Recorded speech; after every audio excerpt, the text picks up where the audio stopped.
कैसे बन सकते? समस्याओं का समाधान, बीमारियों का समाधान नहीं। लाचारी बड़ा सरल है,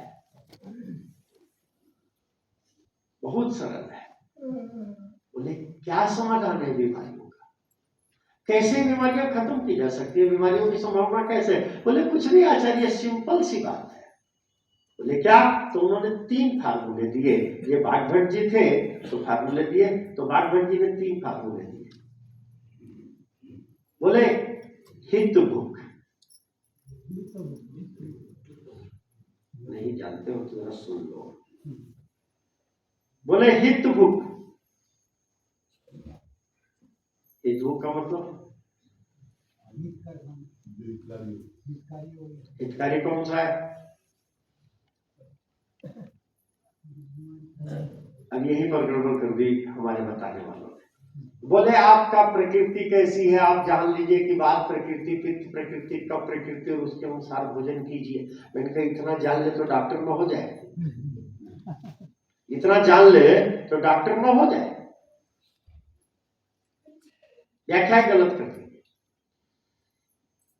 बोले जो सीजनल है, रीजनल है, ओरिजिनल है वही हितकारी है, क्योंकि जिस ऋतु में जो आपको मिला है। सीजनल जिस ऋतु में जो मिला है, जिस जगह पे जो मिल रहा है, इसकी व्याख्याएं सबको चर्चाएं हम लोग कैंपों में बहुत कर चुके हैं इसकी। क्योंकि ग्रीष्म ऋतु में हमारा पसीना ज्यादा निकलना तो प्रकृति ने सब पानी वाली चीजें बना दी। तरबूज, खरबूजा, आम, ककड़ी, टमाटर सब पानी वाली। जाड़े की ऋतु में हम धूप में जाते हैं, बॉडी पर सन किरण पड़ती है तो विटामिन डी बढ़ जाती है। जितनी विटामिन डी बढ़ेगी मिनरल्स का चूषण आसानी से होगा। तो प्रकृति ने सब जाड़े में मिनरल्स वाली चीजें, गाजर बना दिया, चुकंदर बना दिया, पत्ता गोभी, फूल गोभी, गाजर, मूली, सभी चीजें बना डाली। फिर मैंने आपको कहा कि हम शिमला यूनिवर्सिटी में गए लेक्चर के लिए, जहां तक नजर सेब और सेब पे देखना, लौट करके नागपुर गए, एक सेब पकड़ लिया। बड़ा विचार किया तो मन पड़ा, वहां जाड़ा पड़ रहा था तो वहां आयरन वाली चीजें सेब बनाई, और यहाँ गर्मी पड़ रही है तो संतरा पानी वाली चीज। तो कौन सी चीज हितकारी है? जो सीजनल है और रीजनल है। आग पर चढ़ने के बाद बहुत सी चीजें अपने गुणधर्म बदल देती है। जैसे टमाटर है, आग पे चढ़ने के बाद एसिडिक हो जाता है। दूध है, आग पे चढ़ने के बाद सुपर एसिडिक हो जाता है। नींबू आदि है, आग पे चढ़ने के बाद अपना विटामिन सी खो देता है। शहद है, आग पे चढ़ने के बाद बिल्कुल ही तत्वहीन हो जाता है। तो बोले सीजनल हो, रीजनल हो और वही आपके लिए हित भुक, हितकारी है। बोले हित भुक, बोले ऋत भुक। ऋत भुक मतलब अब यहाँ पे गड़बड़ होती है। हाँ बोलो बोलो बोलो, फिर गड़बड़ कर दिया। अभी बोल दिया सीजनल रीजनल का मतलब क्या होता है? सीजनल रीजनल का मतलब क्या है भाई? ऋतु नहीं हो गया क्या? ऋतु हो गया। तो फिर शब्द है ऋत, ऋतु शब्द नहीं है वहां, ऋतु गलत शब्द प्रयोग हो रहा। शब्द है ऋत। कैसे कमाया गया है ये आया कैसे है? ये जो भोजन आप कर रहे हैं, ये जो हितकारी है, प्रश्न है आया कैसे ये आपके पास? क्या ये ईमानदारी का है कि नहीं? इसलिए पहले कहीं भी खाना खाने जाते थे तो पूछते थे, भैया ये किससे का दावत है, किस चीज की, कर कैसा रहा है?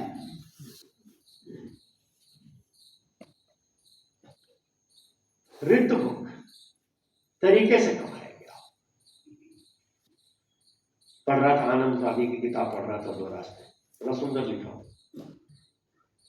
स्वर्गाश्रम ज्वालापुर में रात को महात्मा चिल्लाने लगा 2 बजे रात को, मैं तो लुट गया, बर्बाद हो गया, लुट गया, बर्बाद हो गया, मेरी तो सारी जीवन की कमाई खत्म हो गई। भीड़ इकट्ठे हो गई, महात्मा सारे वही महात्मा सब इकट्ठे हो गए। बहन जी आ गई, तू महात्मा होकर के काहे रखता है प्रॉपर्टी, सामान काहे रखता है कि तू लुट गया? बोले साहब ऐसा कोई चीज नहीं है, हम तो महात्मा आदमी। बल्कि महात्मा तो दिखता है, क्या लुट गया? बोले हमारे तो सारी जीवन की कमाई लुट गई साहब, हम तो बर्बाद हो गए। बोले क्या हुआ? बोले साहब 2 बजे से ध्यान में बैठने की कोशिश कर रहा हूँ, जब जब पूजा में बैठता हूँ, ध्यान में बैठता हूँ, तो एक लाल जोड़े में सजी हुई लड़की दिखाई देती है मुझे। मैं तो लुट गया, महात्मा आदमी जीवन भर यही क्या, आज लड़की दिखाई दे रही है।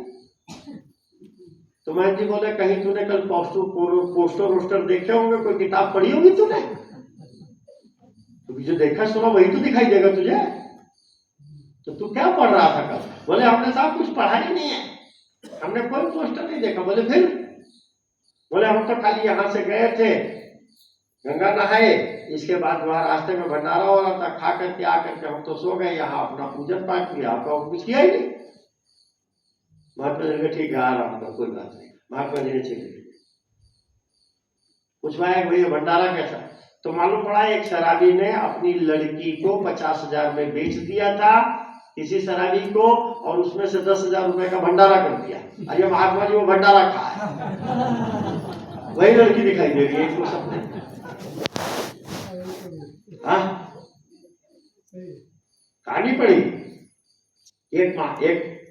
एक आदमी हमारे आप जैसा, एक महात्मा जी अपना जा रहे थे, रास्ते में कुआं पड़ा, कुएं में देखा तो वहां डोरी डंडा पड़ा हुआ था, लोटा डंडा, अपना पानी पिया, प्यास लगी थी, पानी पिया, फिर ध्यान आया इधर उधर देखा, कोई नहीं दिखा। मैं क्या लोटा पड़ा है, रस्सी पड़ी है, अच्छा नहीं कब काम में लिए चलो, उठा लिया, लेके चल दिया। 4-6 कोस पहुंच गए, पेशाब आई, फ्रेश हुए, फिर यार वहां लोटा डंडा किसी ने रखा था, लोटा डोर पानी पीने के लिए, तू उठा लाया? अरे वहां रखा था तो तूने पिया था, तो तू उठा के क्यों ले आया? फिर वापस गए और पूछा कि ये कुआं कैसा किसने बनाया था? तो मालूम पड़ा एक चोर ने जिंदगी भर चोरी की थी और मरते समय पैसे का सदुपयोग के लिए उसने कुआं बनवा दिया था। ये महात्मा जी उस कुएं का पानी पिया है तो चोरी आ गई दिमाग में, के लिए चलो इसको। हाँ, बड़ा महत्वपूर्ण है कि आपने कमाया, जो खाया जा रहा है ये रित भूख, समझ में आ रही रित, यह है रित। परंतु जब योगी जी को समझा तब कहानी और भी समझ में आई आगे की, अभी तक तो कहानी